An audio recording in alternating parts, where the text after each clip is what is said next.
lagi baca buku apa? Iya, ini grafik novelnya Oh. ya dari buku Mimpi Juta Dolar. Jadi ini komik Mary Riana. Jadi kisahnya mengisahkan perjalanan saya waktu itu berjuang di Singapura, tapi sekarang versi komiknya. Lucu ya. Biar lebih visual. Ini versinya begini mungkin lebih untuk anak-anak biar lebih gampang baca. Iya, jadi salah satunya ya supaya pembelajaran itu kan bukan hanya untuk orang dewasa, tapi justru anak-anak muda, anak-anak remaja, ya bahkan anak-anak SD ya, mereka bisa baca komik tapi yang memberikan inspirasi. Bagaimana caranya mengelola keuangan yang baik? Iya, semua orang pasti pengen punya kebebasan finansial, tapi mereka harus sadar bahwa semua itu harus didapatkan dengan pengelolaan uang yang baik, dan itu ada tahapnya sebenarnya. Nah, jadi yang pertama itu ada yang namanya financial mess, adalah ketika pendapatan itu ya jauh lebih dikit daripada pengeluaran, ya atau sebaliknya pengeluaran jauh lebih besar daripada pendapatan. Mungkin aja ya, apalagi ada yang namanya credit card, di mana tanpa mereka sadari mereka beli ngutang, nyicil, bayar belakangan ternyata hutangnya sudah menumpuk. Ya, jangan sampai kita mengeluarkan uang untuk hal-hal yang sebenarnya tidak kita butuhkan.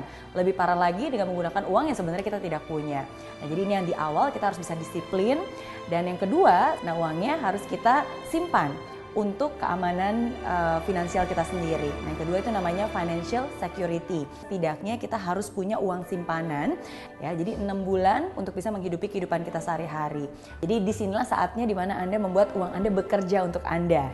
Anda bisa masuk ke tahap berikutnya. Nah, tahap berikutnya adalah financial flexibility, di mana Anda punya fleksibilitas untuk bisa menginvestasikan uang Anda.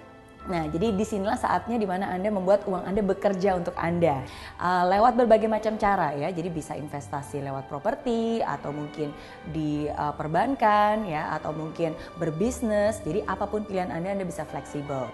Nah, dari situ baru Anda bisa menumbuhkan yang namanya passive income. Lama-lama Anda akan bisa mendapatkan yang namanya kebebasan finansial. Banyak orang gengsi dalam memilih pekerjaan menurut Anda? Salah satu hambatan terbesar orang itu biasanya gengsi ya dengan pekerjaannya.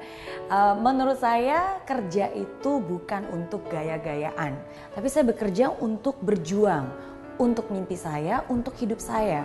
Buat apa gengsi?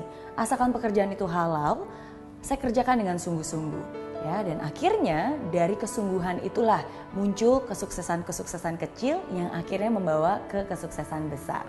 Nggak perlu gengsi.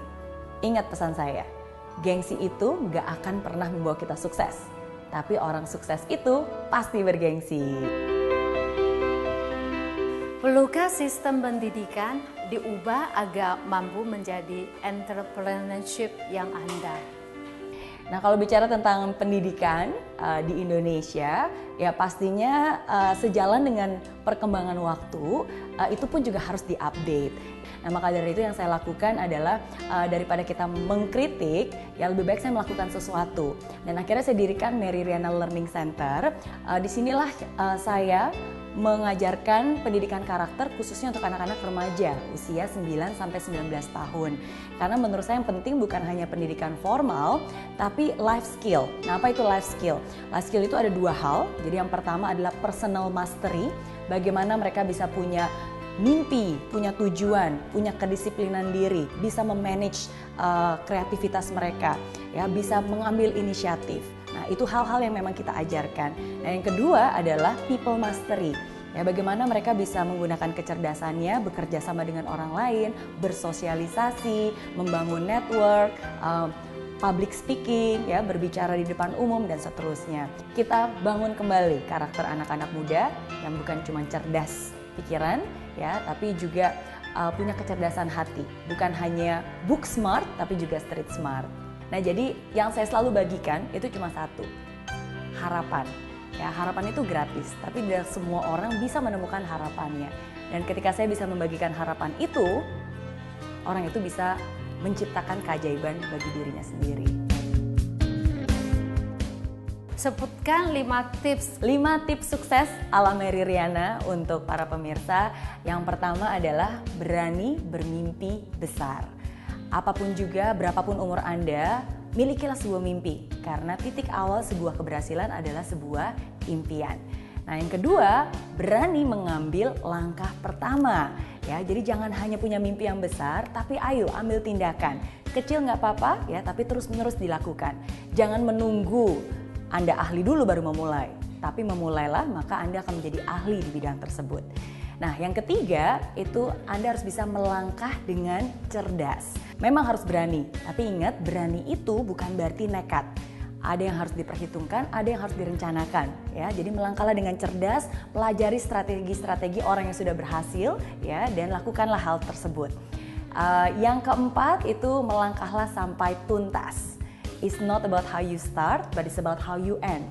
Bukan bagaimana Anda memulai yang penting, tapi bagaimana Anda bisa menyelesaikannya itu sampai selesai, sampai tuntas. Komitmen, disiplin.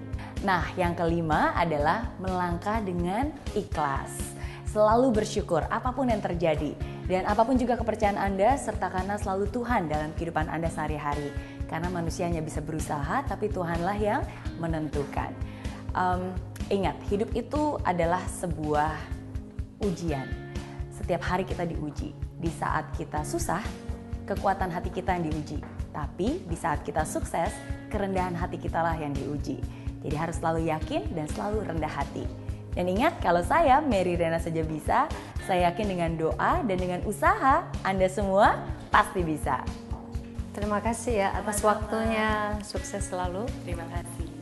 解读精彩故事，分享成功经验。观众朋友，以上就是今天成功启示录的全部内容，感谢您的收看，祝大家周末愉快，下期同一时间我们再会。